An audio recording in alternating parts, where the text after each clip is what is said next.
You're listening to the Motherhood Unstressed podcast, and I'm your host, Liz Carlisle. Thank you so much for tuning in. I am so glad that you're here, as always. And if you're new to the show, welcome. I'm so glad that you found the show. And this week, I'm thrilled to share the work of my guest with you. I say that every week, but it's true.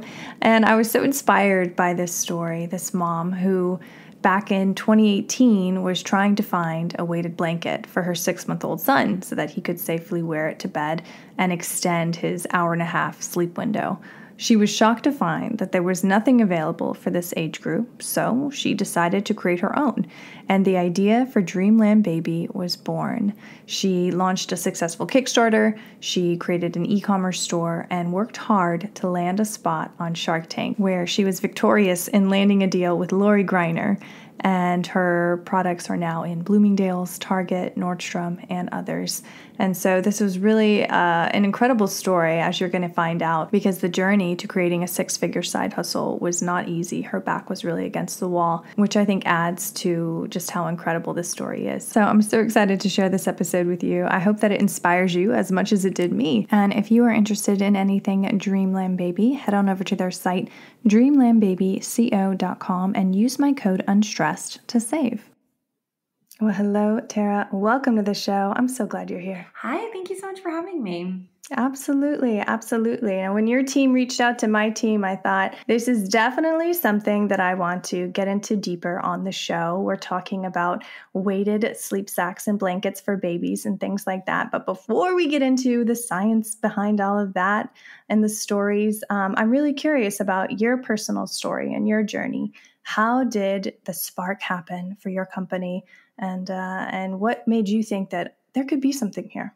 Yeah, absolutely. So my background is actually pretty unique. I was in the medical device space for about 10 years, doing market development at a few different startups, bringing new concepts and products to market. So the idea of something different that people hadn't heard of was not new to me. I have 4 children, and my first 3 slept reasonably well for newborns, but my baby, my 4th, my Dreamland Baby, I call him, he's still waking up every hour and a half at 6 months old. So for the moms or dads listening, you know that is a basically worst case scenario. We had bought everything. We had tried everything, vibrating bassinets, swings. I mean, you name it, we bought it. And nothing helped him. One night, my husband and I were sitting on the couch, just casually watching TV, and I have a heavy throw blanket. I laid it on top of my son, Luke, and I saw this calm just immediately come over his face. And this is a kid who was colicky, who was always fussy, who truly was never content. And it was the first moment as a mom, I literally almost cried. I was like, oh my gosh, he's calm and happy. And immediately I thought he needs a weighted blanket. And that would have been the end of my story, and that would have been my aha moment, except when I went to my computer to locate said product, it did not exist. So there were weighted blankets for infants that I could find online on Etsy and Amazon, but they were loose. So AAP recommends that you wear a wearable weighted blanket and you have nothing else in the crib until baby is 2 years old. So I had this idea of what we think of as a traditional sleep sack with a weighted blanket sewn on top. And that's what I was searching for. And when I saw it wasn't available, I thought, how can this be? Weighted blankets are so popular for adults, for children, even for dogs. They have these things called thunder vests. A baby is the most obvious demographic for this as they're coming out of the womb and in a tight, compressed space. How do we not have this? So I called my mother-in-law, who she's not any type of crazy seamstress, but she sews and can make things. And I said, could you sew this concept? And she said, yes. And it took her about 15 hours. And 2 weeks later, we got it back. And the first night I put it on him, he slept for 12 hours. So 6 months, waking up every hour and a half, the first night, 12 hours. And it felt too good to be true. So we thought maybe it's a fluke. The next night, same thing, 12 hours, 12 hours. He's now just turned 4, and we keep sizing him up. And now he sleeps with our children's weighted blanket, but he is still sleeping through the night 3.5 years later. So that is the origin story to the brand. That's incredible. And honestly, I mean, so many companies start and they don't have stories like that, where it really hit home, where it truly did work for them. They just have like an idea or an expansion of another product that's already out there. Like to hear that you really went through this and you suffered, being up with the child. Yeah, God, every hour and a half. I mean, I can't imagine. And I honestly wish I had that for my youngest, who didn't sleep through the night until he was 2 years old. And we still razz him for that, because it was like, you tortured us like for 2 years. So this is incredible. And I'm just hoping that so many moms and just, if you know someone who's pregnant is tuning in to this episode in particular, so that you can learn more. So tell me about, okay, so you have the concept, it obviously works for you. How did you then decide to take it to the next level, to expand it and get it out in the market? Because that to me is intimidating for so many people, especially if you have a life, you've got, 4 children, you're doing all the things. How do you decide, okay, now we're going to take this on and essentially have a 5th child, which is a business? Yeah. It was a really crazy time in our family's life. The day before my son was born, my husband was laid off of his job from 14 years. He had the same job since he was an intern in college. And while I was on maternity leave, so just 2 months later, the startup I was with closed their doors. So we went from having 2 very healthy incomes to no income. And it was just this kind of time of crisis. I had 4 children, 5 and under, and this baby who was just relentlessly crying. So it was not an optimal time to start a business. But when I was still on maternity leave when I came up with the idea. And at that time I had started interviewing and I was looking to go back. And my husband was really pushing me. We knew the role and the job he had, he probably wouldn't find a new position for about a year. So he was really pushing me, like, just go find something. Like, we need health insurance, if nothing else, because we're paying COBRA right now for all these people. And I didn't feel ethically or like morally that I could, in good faith, interview with another company knowing that I was starting something on my own. In hindsight, I would have never quit my job the moment I thought of this. But to tell another company, yeah, like, I'm going to be there committed for 2 years, like, I knew that wouldn't be true. So I definitely wouldn't recommend quitting your job, but I was unemployed. And so I made the conscious decision to stay unemployed and really focus on Dreamland Baby. That being said, I still had 4 really young kids, which is in itself a full-time job, of course. So I balanced the two for about 2 years. And then we started hiring team members. And part of that team was a full-time nanny to allow me to work on the business full-time instead of trying to do both. Man, what a story. I mean, just the bravery alone to like follow your dream and to go after it. And I mean, just say no to opportunities that, like the safe road. You said, no, like, I can't do that. I just really respect that. I really think that that's cool.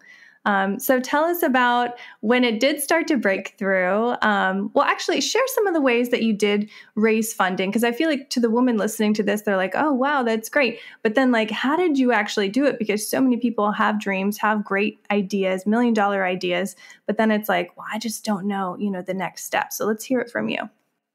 Yeah. So, I made the conscious decision not to go back to what we consider traditional employment. And while I have 4 kids, I was doing pickups and drop-offs and preschool and daycare and all these different avenues. I was talking to other women and asking, I think the biggest thing was during those 6 months, I was in survival mode. So I was up all night. I would wake up in the morning. I'd try to get my kids off. I mean, I wasn't even getting out of the car at school. Like, I was in sweatpants with sunglasses on. I mean, just in hiding almost. And then as soon as I started getting sleep again, I became my old self. So I was getting up, I was happy, I was putting on makeup, I was getting dressed, I started working out again, like seeing friends, doing the things I loved. And people noticed that right away. Like, I'd start coming out at school and they're like, oh, are you getting sleep again? Because I was constantly saying, I'm so tired, I'm not sleeping. Like, everybody knew it was really bad. And so I said, yeah, I created this product, this weighted blanket for him, and it goes on him and he just falls asleep. He falls asleep very fast and, he stays asleep through the night. It's amazing. And people had kind of 3 reactions. One was like, how does that product not already exist? It's so obvious. Or 2, I wish I had that for my baby. my sister's going through that. Can your mother-in-law make one for her? Like my cousin, could she make one for me? Or the third was everyone was like, you need to go on Shark Tank, because they knew the story of how we'd both paid off. And now I was starting this business, or I wasn't even thinking about starting the business at that moment. But it was very, very quickly that I was like, oh, this is a product, like within a week, literally a week, I had it. It succeeded for us. I told a couple people about it. The response was so overwhelming. So then I thought the next thing I was going to do was get a patent on it. But again, I still didn't really think there was a possibility, because it seemed like such an obvious product that somebody would have already patented it, or it wouldn't be patentable, something to that effect. So that was my first step. And I wasn't really excited until I realized there was no patent on it and we could get a utility patent on it. That's when I was like, whoa, okay, this is a game changer. Like, we are the only ones who will be able to sell this. And it is an invention that I came up with that nobody has thought of yet. So that's when I got really excited. And then I went into full on, okay, let's start interviewing the market. So I have this small sample size, of course, but how can I reach more people? At the time I was 31. So a lot of people in my orb from high school and college were having just had babies or, had young kids. So I had a personal network I could tap into. So I made a whole bunch of surveys and I just started getting them out there. I started interviewing people just through like Instagram and Facebook, like, who wants to take a survey? Like, give me your email. I'll give you a $5 Starbucks gift card, like just different ways. And so I started amassing tons and tons of data. And I made each of the interviews like more complex. And then I started doing live interviews. And then I started developing the product. And if you look at the original product we have, it's actually like our prototype. It's very similar to what we have today. Ours is, of course, better design. It's more refined, but structurally, like, it's the same thing. So then I looked for a seamstress because my mother-in-law, like, bless her, but it really did take her 15 hours to make. Even now that we mass produce them, they're very labor intensive. They're not made by machine, they're made by hand. So there's just a lot of time that goes into them. Each of the pockets need to be evenly distributed weight. So they have to, by hand, like, measure and put in the weight and then by hand sew them, because when we first started, we thought we could use a machine, but then the needle would hit the beads and the needle would break. So then they would have to start over. So then we realized, no, we need someone to manually move it with their hand and then manually sew it. So they're very, very labor intensive. So she was like, sorry, I can't make a bunch of these. It's not something I can't do. So I found someone I live in San Francisco Bay Area, and that took a ton of time. I mean, I literally went to Joann Fabric. There's several in the area. I drove like 2 hours to the bulletin boards because people would put up their small card and say, I sew pillowcases, I sew curtains. And I called everybody on the boards, and there were hundreds of cards on each of these boards, and nobody thought they could do it. They were like, that's not my area of expertise. It's technically very challenging to make these. Or they would say, it's not worth my time. Because if you think about, we have 50 plus pockets, and each pocket has to be sewn individually. If you made a curtain or a pillow, you will have to sew essentially 4 times, but this is 4 times 50. So it's just way more effort than doing something else. And people are like, I don't have experience with, I don't understand the beads. I don't know how we would measure the placement. And so finally I found somebody that would do it. I paid $150 for each sleep sack for them to sew it. So, I mean, right there, I made 10, it was $1,500. And that, when I first started, we talked about budgets. I had, from being on maternity leave, it was like $14,000. And so at the time, we literally had no money. I remember my husband would say, gas and groceries. Like, that's all we could spend on. And so I had this money in a separate account from the state of California. When you are on maternity leave, it's considered disability. And so, we all pay into that, and then you're able to withdraw that when you are on leave. Because I was at the startup, and so they didn't give me any maternity leave. It was just go through the state. And so I used that first $14,000 basically to buy those samples and then get our patent. And then, pay for Starbucks gift cards and just little things, which seem like $14,000 sounds like a lot, but it goes really, really fast. So that kind of got us off the ground. And then I just used every free resource I could find. So there's the Small Business Association of America called SCORE, and it is free mentors. And so I found somebody who did importing for juvenile products, which is really specific guidelines. And so he guided me toward a factory. He guided me how to import, how to clear duties and customs, because very quickly I realized it is not going to be viable to make these in the United States because they're so labor intensive. I'm paying $150. I would need to charge people $500 to be able to make a profit on this, right? That's not going to be feasible. So we do produce overseas. And so that was a huge hurdle, a huge learning curve, something I had no experience with, but figured that part out. And then I did a Kickstarter. So a Kickstarter is essentially people pay for the product before they receive it or before you even manufacture it. So because I didn't have any initial money to pay for the first round of manufacturing, you have to pay up front, they manufacture it, and then you get it a few months later because they have to buy the materials and make it. So everyone in the Kickstarter basically paid for that first round, and then they got the product at a reduced cost. So it was, I think we did like 50% off. So that yielded basically no extra money. It pretty much just paid for the first round. And then my sister actually gave me a $50,000 loan, no interest loan for 1 year. Yeah, which was amazing. And so I took that money, and that's when I had to get a website and build out the website. And I did everything myself. Like there was no employees. I didn't pay anybody, but it still cost money just to, get the product here and then ship it to customers and have the website. And so I used that money, but we were profitable right away, like from our second month in business. So I was really proud in the 1 year to be able to pay my sister back. And then my parents invested $50,000 as well. So if I look at the full, I started with $114,000, $50,000 as a loan, and $65,000 as initial capital. So I did not pay my parents back. They have a small part of the business. So that's how we started. You definitely need money, but it is possible to find it and to do friends and family, or if you have your own money, that's amazing. You can get a bank. Getting a loan from a bank is actually very difficult at the beginning. I mean, still, we barely just this year, you need 2 years of positive tax returns. So everyone jokes, you can get a loan from the bank when you don't need it. That's when they're ready to give it to you. Exactly. Yeah, they're not ready to give it to you. So that's kind of from the capitals part, how we started.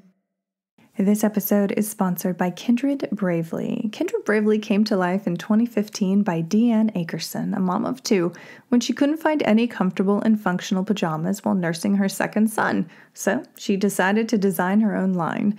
As moms, we have to stick together, which is where Kindred comes from. And Bravely, well, we all know being a mom can be tough. It is not for the faint of heart. It takes courage and bravery to be a mom.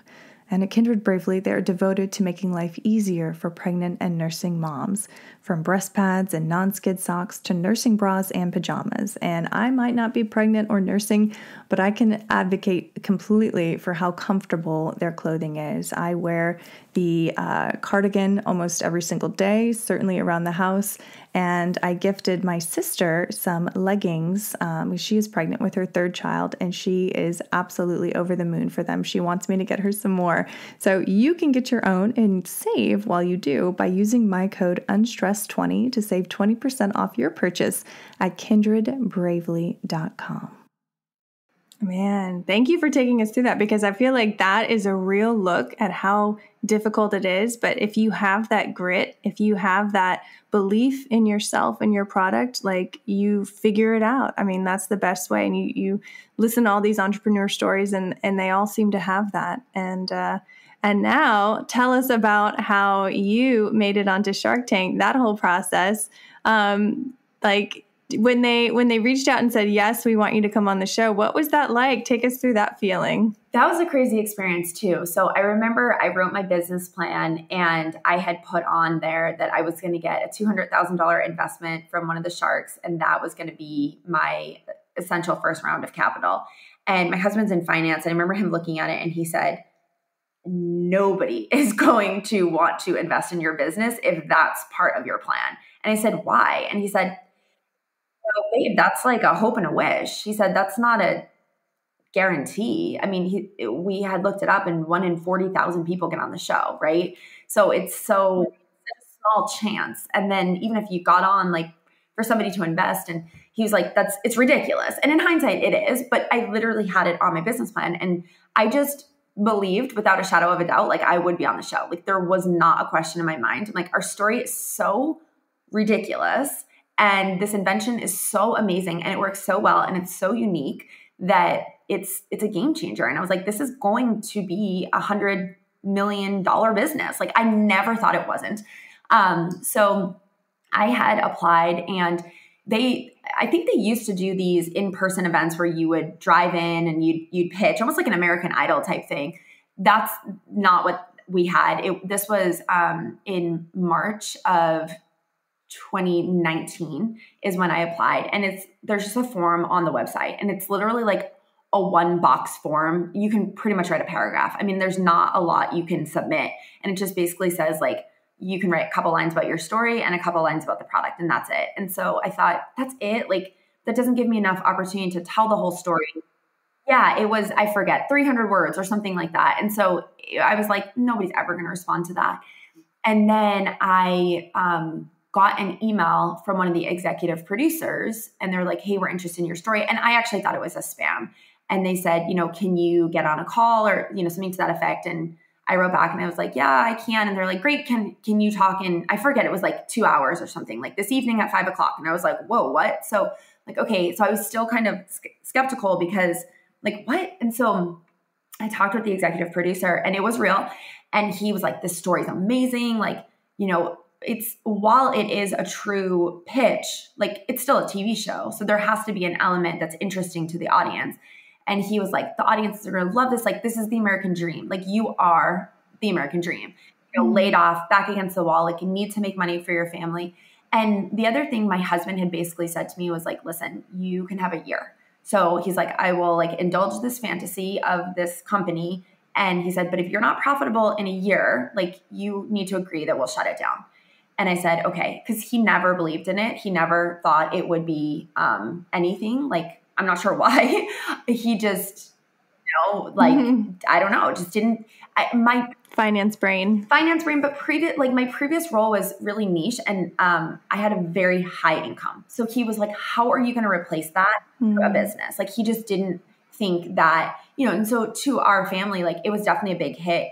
I contributed a lot, and we had just bought our dream house that was like top of our budget in a new area, and for 2 years, my kids didn't do any sports or any extracurricular anything. Like we didn't go on vacation. We didn't buy anything, toys at Target. I mean, it was truly like gas and groceries. Like that was all, because anything beyond just paying for our house was from my income. And since that wasn't there, and we had always had full-time help with the kids, and that's a luxury, right? And if we didn't have that, then I'm waking up really early in the morning. I'm taking care of the kids during the day. Then I'm handing them off to my husband as soon as he gets home. And he wasn't used to that. Like he was used to having help. And so, somebody to make dinner, and that all of a sudden I'm like, no, like you and I have to do that. So it was a huge just shift in our family, and definitely a big sacrifice for everybody.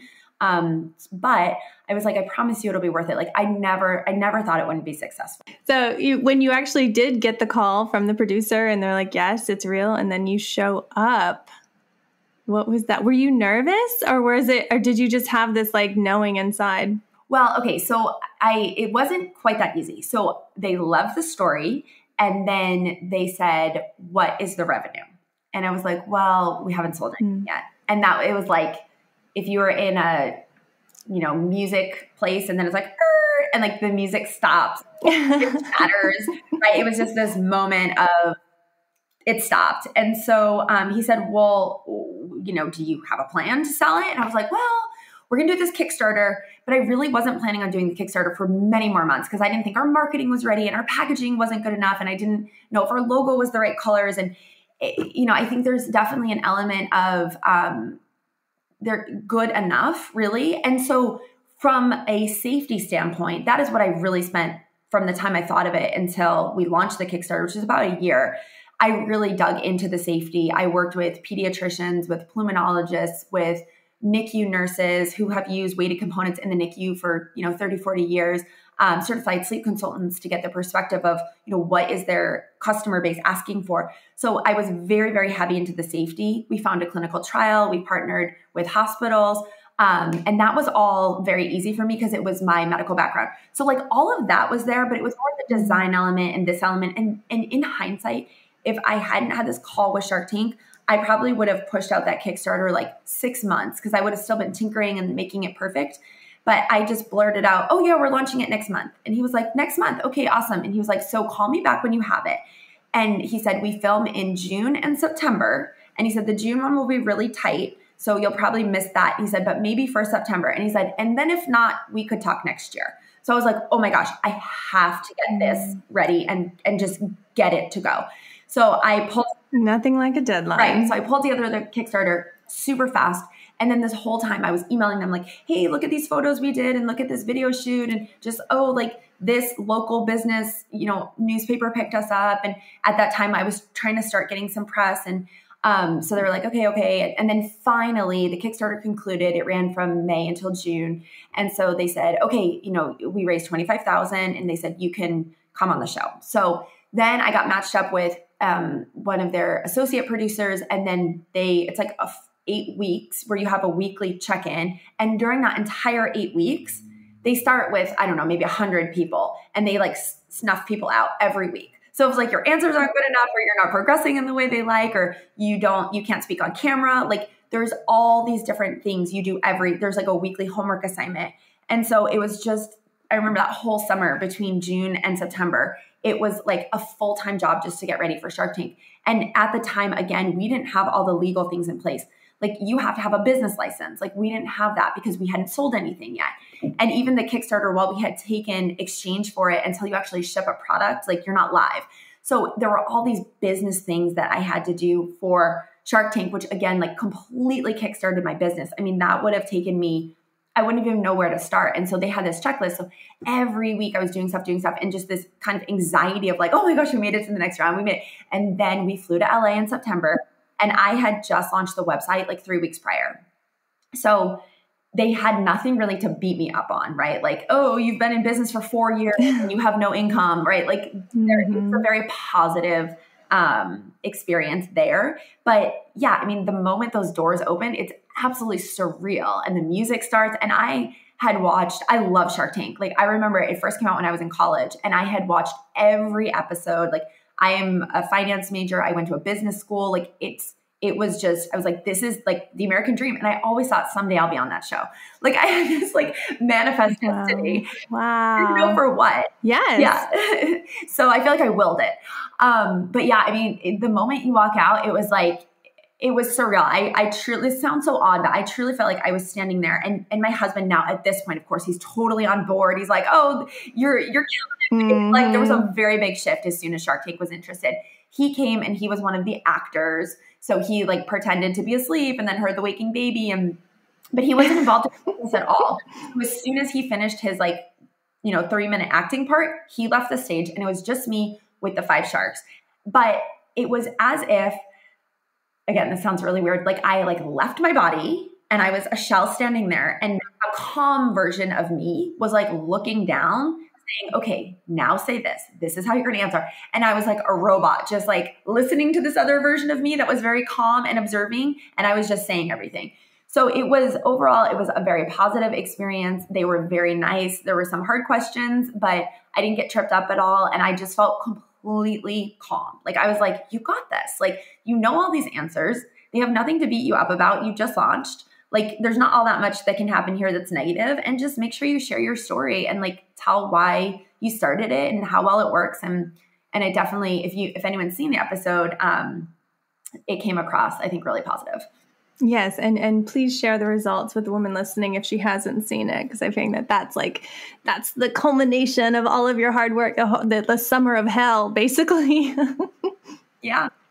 Yeah. So Lori offered us a deal and, we accepted. And walking off that stage, I remember thinking, again, it was just so surreal. You film in a studio. Like I had a makeup crew. Like I was a actress celebrity for one day. Right. And I remember the craziest part of the whole experience. And like one of my favorite moments, I thought my husband was watching the whole time, but they took him back to the trailer. There were little golf carts that were all over and you were in trailers, like it's the ABC lot, right? So you're on set, on studio. And so they took him back and it's very secretive, right? So they didn't allow him to watch and he didn't see anything. So I remember the moment where I opened the trailer and like I have this big smile on my face and he said, "What happened?" And I was like, "What?" Like I was like, "You weren't there?" "No, what happened?" And I was like, "Oh my gosh, we made a deal."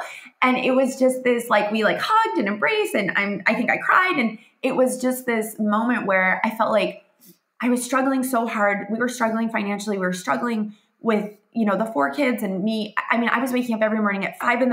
and working until they got to school and then working during nap time. And then, he'd come home and then I worked from 5 to 8 o'clock at night. And like, it was such a grind because I was trying to get this business off the ground. But obviously I have 4 kids full time. And I mean, 2 of them were in school, but one was just in preschool. And then my baby was home with me. So it was nonstop. And my husband and I, were fighting a lot and we renovated 2 houses and we had 4 kids in 5 years and none of that bothered us. But it was the money part where it was like, you can't buy anything. You can't go anywhere. Like I remember I had girlfriends and we used to meet once a week at Starbucks and my husband was like, "You can't do that anymore." Like I couldn't buy a $5 cup of coffee. Right. So I just felt like I felt so like boxed in a cage, almost like we can't do anything. And it was just very stressful. Like, are we going to be able to pay our mortgage? Like, can we pay the health insurance? Right. It was this very stressful time. And it felt like in that moment when we embraced in the trailer, it was all worth it. And then it was also that moment that I just felt like we made it. Oh, I love that. This needs to be optioned as a movie, like immediately. Like anyone listening, this would be an amazing film. Wow. Okay. So obviously we're almost out of time, but we know that weighted blankets work for adults. I guess it's the same science for an infant. Can you talk a little bit about that to kind of round us out? Yeah, for sure. So, it really is science-backed. And there's been a ton of studies done for adults and kids. And now there was one study that was done for infants. And there's another study that's happening right now with Midwestern University that we're partnering with our blankets specifically. So that's really exciting for us. But really the science behind it it's called deep touch stimulation. So it really lowers cortisol, which is that fight or flight hormone you feel if you're in a fight with a friend, you're all kind of pent up, right? It reduces that. And then it increases melatonin, which is the sleep hormone. You think of melatonin like pills that you can get over the counter. And serotonin, which is that happy, feel-good hormone. And so serotonin is released when you give a hug, right? So it's that same concept where you're giving a hug, you have an embrace, and you feel calm and you feel relaxed. And so part of why infants fight sleep so much is they can't get into a state of relaxation. So they're awake and it's almost like when babies are born, they have to learn to eat. If you think about the first time you put a spoon of solid food in a baby's mouth where they like kind of spit it out and they don't naturally know how to swallow it, then they learn after a couple times and then they evolve from liquids to mush to solids and so on. So it's the same concept. While it's an innate thing everyone needs, babies actually have to learn to sleep.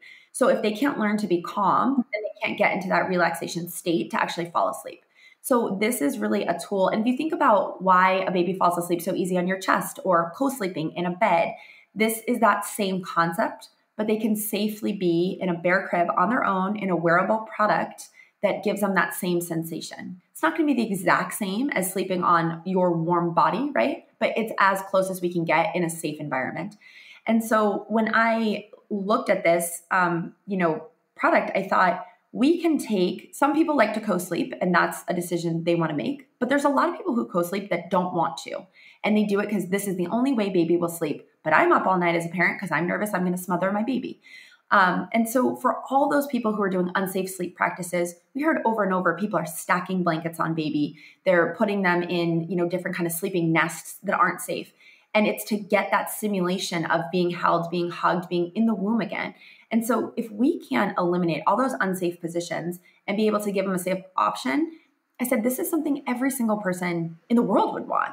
And that is my vision, that it will be on every registry across the world, literally, like not United States. But yeah, it's very science-based and it's also logical. If you just kind of think about where the baby was for 9 months and how babies sleep best, that it's a natural extension of having a weighted blanket for adults, kids, dogs, for babies as well. Yeah. Yeah. I mean, I truly believe that like you were born to bring this product to the world and to share your story. I'm so grateful that you took the time to share your story with us. I mean, it was just incredible, and I'm rooting for you, and I'm definitely adding this to every gift that I give to a pregnant mama in my life. Tara, thank you so much for sharing your story. Do you have anything else that you feel called to share with the audience to kind of to leave with us today? Thank you for that. It's so kind. I do believe for anyone who's out there that has a side hustle or an idea or someone in your life who's saying you can't do it. Like, I believe that if there's a will, there's a way. I had a lot of other ideas and they weren't good ideas, but I think as women, we have an intuition when something's going to work. And I just think I'm such a story of, there couldn't have been a worse time. 5 kids, 4 kids, 5 and under, both of us unemployed. And I'm like, if I can do it, and I'm not extra smart, I don't have an MBA, like I haven't had other startups, right? I'm just an average person. And I'm like, if I can do it, so can you.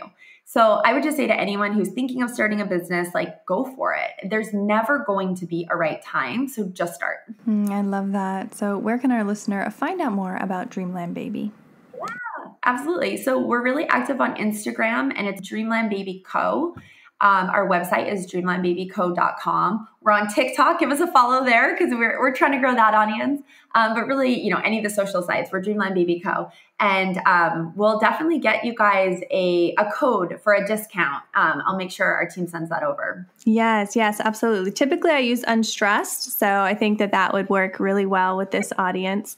But yeah, that'll be so great. Thank you so much, Tara. This was a pleasure. Awesome. Thank you for having me. You have been listening to the Motherhood Unstressed podcast.